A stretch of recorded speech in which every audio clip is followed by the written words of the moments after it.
Selamat pagi Indonesia. Anda menyaksikan seputar Bali terkini pukul 10 WITA. Bersama saya Agus Jagatraya. Tren batu akik Nusantara kini semakin diminati kolektor batu permata. Bahkan memiliki batu akik berkualitas atau bergambar dinilai sebagai investasi yang sangat menguntungkan. Bahkan investasi batu akik dinilai jauh lebih menguntungkan dari investasi emas batangan atau tanah.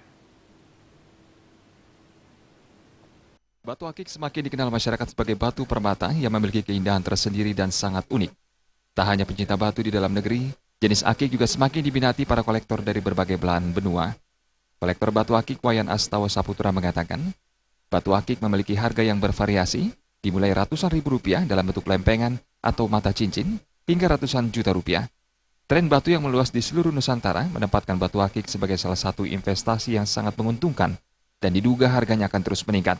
Astawa bahkan menambahkan untuk batu akik yang memiliki gambar dewa-dewi, binatang atau bentuk unik lainnya, kini sudah dihargai para kolektor hingga miliaran rupiah. Sehingga tak salah, investasi batu akik dinilai lebih menguntungkan dan mahal dibandingkan investasi konvensional berupa emas batangan atau tanah.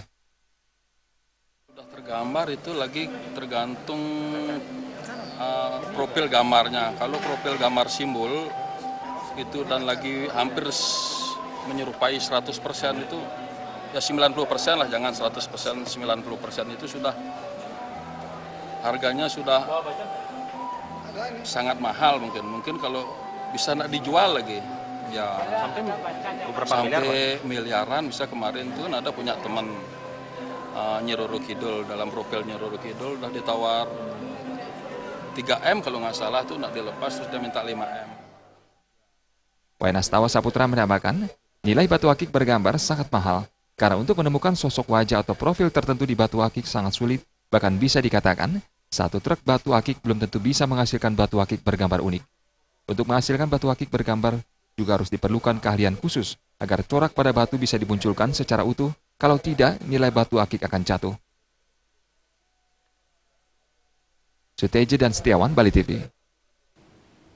Pemirsa, demikian seputar Bali terkini kali ini. Nantikan informasi menarik kami dalam seputar Bali terkini 1 jam mendatang. Salam Indonesia.